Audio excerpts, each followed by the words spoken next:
Sa iba pa mga balita, dahil sa malalakas na pag-ulan, pagbuo ng lupa, naitala silang bahagi ng Cordillera Region. Clearing operations agad isinagawa habang preemptive evacuation ipinatupad. Si Janice Dennis ng PTV Cordillera sa sentro ng balita. Dahil sa nararanasang pag-ulan sa Cordillera Region, gumuho ang bahaging ito sa Akupan, Verac, Itogon, Benguet kaninang umaga. Nasira rin ang hanging bridge dito. Ayon kay Verac Punong Barangay Nestor Martiliano, walang naapektuhang residente dahil sa isinagawang preemptive evacuation sa lugar.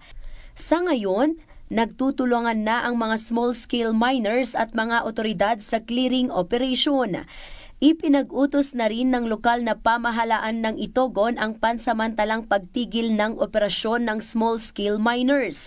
Nagbigay na rin ang Regional Disaster Risk Reduction Management Council sa pangunguna ng Office of Civil Defense ng direktiba sa lokal na pamahalaan. And in coordination with the Mayor of Itogon, we are doing collaborative efforts to draw contingency plans para to mitigate the effects. So kasi as we remember, I think 6 years ago, at ganito rin po yung scenario, tuloy-tuloy yung ulan, almost a month na saturated na yung ating Sa Ifugao naman, aabot sa 7 landslide ang naitala ng lokal na pamahalaan mula pa noong Hunyo. Ayon kay Ifugao Governor Jerry Dalipog, agad silang nagsagawa ng clearing operation kaya nabuksan rin ang mga kalsadang naipasara. Dagitoy area kita na-stabilize kita road tayon ta tagsagkay sa di slide. Mga maiwasan ta na ang road nga kabanbantayan ditoy. Ditoy lowland area awan man. Ayon sa Department of Public Works and Highways Cordillera as of July 4, aabot sa 16 ang naitalang landslide sa rehiyon na nakaapekto sa mga kalsada. 8 rito ang ongoing ang clearing operation, 7 ang binuksan na at 1 pang kalsada ang hindi madaanan.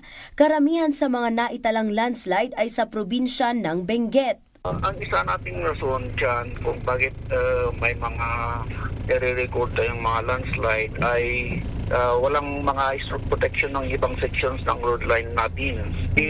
Lahat ng section ng road line natin ay may mga stroke protection. Yun ang isa.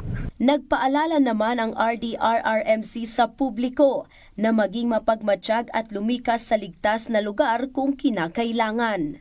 Again, I'm reminding yung mga nasa downstream na wag po tayong kampante na tatawid na naman sa ilog at biglang magkakaroon tayo ng flash flood o biglang daloy ng malakas na tubig which cause loss of lives. Ito po ay nangyayari sa mga downstream area. So let us be careful and be mindful. Janice Dennis para sa Pambansang TV sa Bagong Pilipinas.